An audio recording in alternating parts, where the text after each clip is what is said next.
নমস্কার বন্ধুরা, Piyali lifestyle with village ফুডে সকলকে স্বাগত জানাচ্ছি।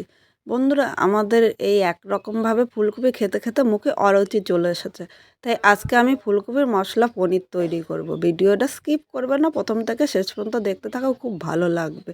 আর এইভাবে করে গরম ভাত বা রুটি পরোটার সাথে কিন্তু খেতে দারুণ লাগে।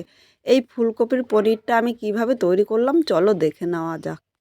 বন্ধুরা, কথা বলতে বলতে এখানে একটা ফুলকপি আমি কেটে নিয়েছি। ফুলকপিটা কিন্তু আমি বেশি বড় করিনি, দেখো এরকম মাঝারি সাইজ করে কেটে নিয়েছি। তোমরা তোমাদের ইচ্ছে মতো কেটে নিতে পারো। আর এই ফুলকপিটা অনেকটাই বড় ছিল, তাই আমি হাফ ফুলকপি নিয়েছি আর এই হাফ ফুলকপিটা সাইডে রেখে দিলাম। তোমাদের যতটা প্রয়োজন ততটাই ফুলকপি কিন্তু নিয়ে নিতে পারো। এবার ফুলকপিটা আমি পরিষ্কার জল দিয়ে ধুয়ে নিয়েছি। এদিকে কড়াইটা বসিয়ে দিয়েছি। এবার কড়াইয়ের মধ্যে আমি জল দিয়ে দিলাম। এখানে যে ফুলকপিটা কেটে রেখেছিলাম, ফুলকপিটা আমি ধুয়ে নিয়েছি। এবার এই জলের মধ্যে ফুলকপিগুলো দিয়ে দিলাম। এর মধ্যে আমি হাফ চামচ লবণ দিয়ে দিলাম। এইভাবে লবণ দিয়ে ফুলকপিটা আমি 5 মিনিট ভাপিয়ে নেব। এইভাবে ভাপিয়ে নিলে অনেকে ফুলকপি গ্যাস হয় বলে খেতে চায় না, কিন্তু ভাপিয়ে নিলে এর মধ্যে কিন্তু অনেক রাসায়নিক সার ব্যবহার করা হয়। তাহলে কিন্তু এই রাসায়নিক সারগুলো নষ্ট হয়ে যাবে, আর আমাদের ফুলকপি যখন খাবো তখন কিন্তু একটুও গ্যাস হবে না। এখানে আমার আরেকটুখানি জল লাগবে, আমি আর সামান্য জল দিয়ে দিলাম। আর ফুলকপিটা আমি 5 মিনিট ভাপিয়ে নেব। বন্ধুরা, এখানে ফুলকপিগুলি দেখো 5 মিনিট ভাপিয়ে নিয়েছি। আর এর থেকে কিন্তু বেশি ভাপানো, একটু ভাপানোর ফলে ফুলকপিটা কিন্তু অনেকটাই সাদা হয়েছে। আর এই ফুলকপি দিয়ে পনির করলে কেউ কিন্তু বুঝতেই পারবে না যে এটা ফুলকপির দিয়ে পনির করা হয়েছে। এবার দেখো ফুলকপিগুলি এইভাবে জল ছাড়িয়ে আমি তুলে নেব। ফুলকপিগুলো তুলে নিয়েছি। এবার 5 মিনিট ফুলকপিটা আমি ঠান্ডা করে নেব। ফুলকপিটা দেখো 5 মিনিট ঠান্ডা করে নিয়েছি। আর এর থেকে বেশি ঠান্ডা না করলেও কিন্তু হয়ে যায়। এখানে একটা মিক্সচারের বাটি নিয়েছি। এই মিক্সচারের বাটির মধ্যে আমি ফুলকপিগুলো দিয়ে দেবো। ফুলকপির এই ডাঁটগুলো কিন্তু ফেলবো না, এই ডাঁট শুদ্ধ আমি ফুলকপিটা নিয়ে নিলাম। এবার ফুলকপিটা আমি জল ছাড়া পুরো মিক্স করে নিয়ে আসছি। এখানে ফুলকপিটা দেখো একদম মিক্স করে নিয়ে এসেছি। আর এটা কিন্তু পুরো মিহি মিক্স করতে হবে না। এবার এরকম একটা থালা নিলাম, আমি থালা নিয়েছি, তোমরা থালা বা বাটি যে কোনো একটা জিনিস নিয়ে নিতে পারো। এর মধ্যে আমি ফুলকপি পেস্টটা নিয়ে নিলাম, ফুলকপির বাটাটা নিয়ে নিয়েছি। আর এখানে আমল দুধ নিয়ে নিয়েছি 1 চামচ। এই আমল দুধটা দেওয়াতে কিন্তু এটা টেস্টটা আরও সুন্দর হবে। এবার আমল দুধটা পুরো ইসের মধ্যে ভালো করে আমি ছড়িয়ে দিলাম। এবার এর মধ্যে আমি 2 চামচ চালের গুঁড়ো দিয়ে দিলাম। তোমরা ইচ্ছে করলে চালের গুঁড়ো দিতে পারো, বা এর পরিবর্তে বেসনও দিতে পারো, বা চালের গুঁড়ো ও বেসন দুটো মিশিয়েও কিন্তু নিতে পারো। এবার এখানে দেখো আমি ধনেপাতা কুচি করে নিয়েছি, আর একটা পাকা লঙ্কা এইভাবে কুচি করে নিয়েছি। ইচ্ছা করলে তোমরা চিলি ফ্লেক্সও নিতে পারো। আর হাফ চামচ জিরা নিয়েছি, 3টে একসাথে আমি এর মধ্যে দিয়ে দিলাম। এর মধ্যে স্বাদ অনুযায়ী লবণ দিলাম, হাফ চামচের কম লবণটা দিয়েছি, অবশ্য লবণটা স্বাদ অনুযায়ী দেবে। এবার সব কিছু একসাথে ভালো করে আমি মেখে নিচ্ছি। এখানে সব কিছু দেখো একসাথে ভালো করে মিশিয়ে নিয়েছি। এবার আমি হাতটা আগে ধুয়ে নিচ্ছি। এবার এখানে এরকম একটা আমি থালা নিয়ে নিলাম। এর মধ্যে আমি একটুখানি সাদা তেল দিয়ে দিলাম।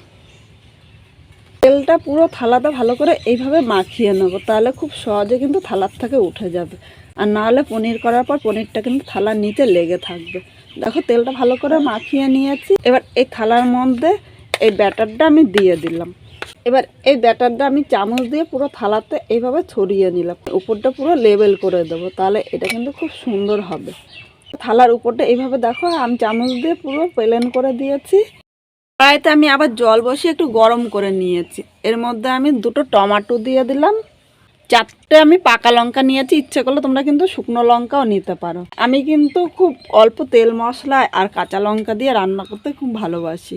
3 পিস আদা নিয়ে নিলাম, 3টে একসাথে আমি জলের মধ্যে দিয়ে দিলাম।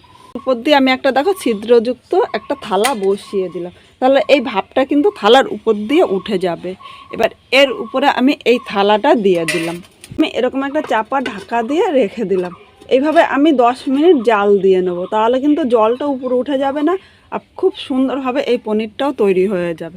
তারপরে আমি 10 মিনিট পর তোমাদের সাথে আবার ফিরে আসছি। 10 মিনিট পর ফিরে চলে এসেছি। এবার এরকম একটা ছুরি নিয়েছি। এবার এই ছুরিটা আমি মাঝখানটা দিয়ে দেখবো এটা হয়ে গিয়েছে নাকি। যদি হয়ে যায় তাহলে ছুরির মধ্যে কিন্তু একটুও লেগে থাকবে না। দেখো বন্ধুরা, ছুরির মধ্যে কিন্তু লেগে যায়নি, তার মানে এটা পারফেক্ট হয়ে গিয়েছে। তার মানে এটা আমার করতে টাইম লেগেছে 10 মিনিট। আমি এই থালাটা নামিয়ে নিলাম।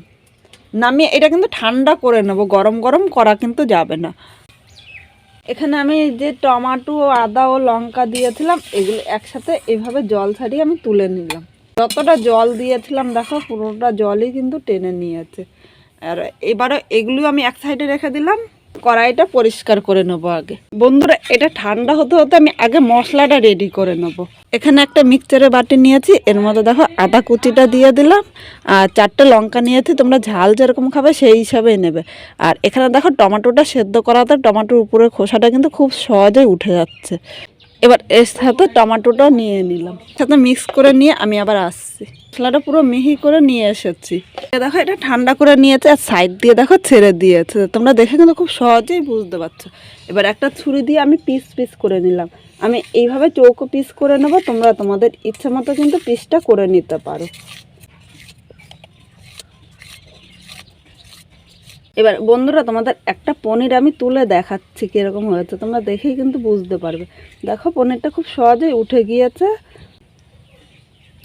পনিরটা আমি নিয়ে নিলাম, দেখো উপরেরটা কতটা সুন্দর হয়েছে আর নিচেরটা দেখো খুব সুন্দর সফট আর খুব নরম হয়েছে। কিন্তু এইভাবে পনির করে কিন্তু দুর্দান্ত লাগে, একঘেয়ে ফুলকপি না করে এইভাবেই কিন্তু তোমরা করে খেতে পারো। পনিরগুলো দেখো তুলে নিয়েছি আর এইভাবেই কিন্তু তোমরা পিসটা করে নিও বা তোমাদের ইচ্ছে মতো কিন্তু করে নিও।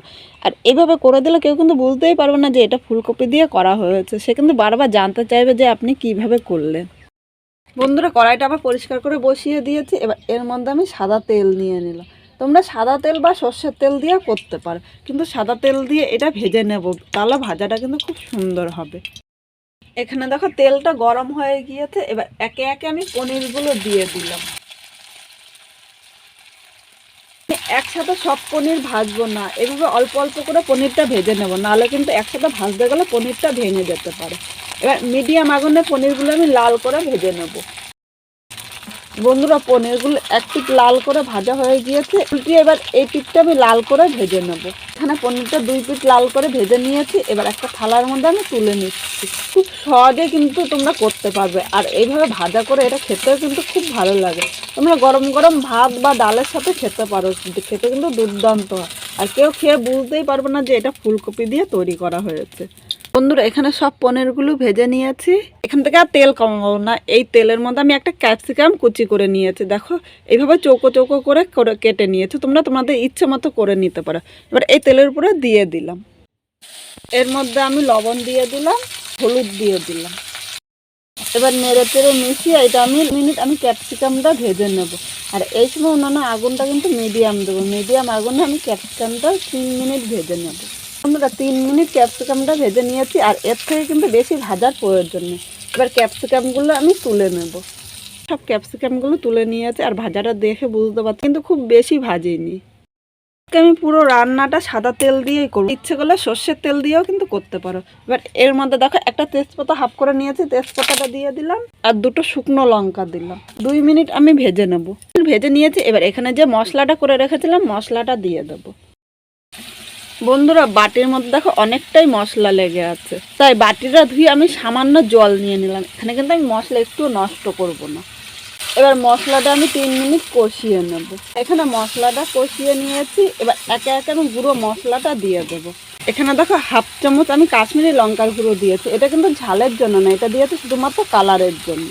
চামচ জিরার গুঁড়ো দিলাম, অনুযায়ী লবণ, হলুদ দিয়ে দিলাম। এবার অল্প জল দিলাম।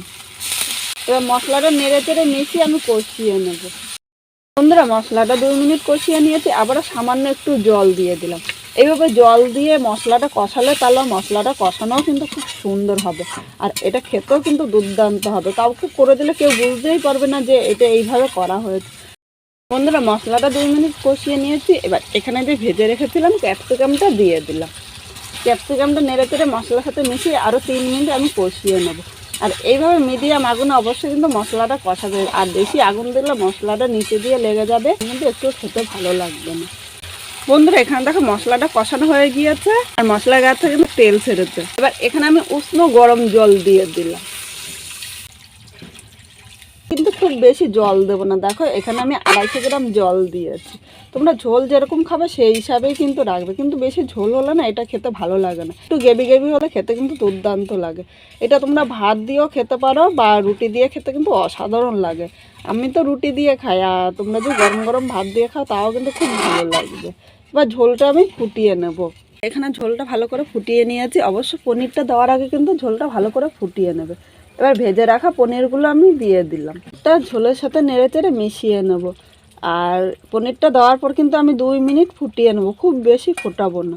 আর এখানে ঝোলটা একটুখানি পাতলা রাখবো, নাহলে কিন্তু ঠান্ডা হওয়ার পর অনেকটা ঝোলটা টেনে নেবে, তখন কিন্তু একদম ঝোল থাকবে না। ওটা একটু গ্রেভি গ্রেভি থাকলে কিন্তু খেতে দুর্দান্ত লাগবে। মিনিট ঝোলটা ফুটিয়ে নিয়েছি, এর থেকে কিন্তু আমি আর বেশি ফোটাবো না। এবার দেখো গরম মশলা বাটা নিয়ে নিলাম।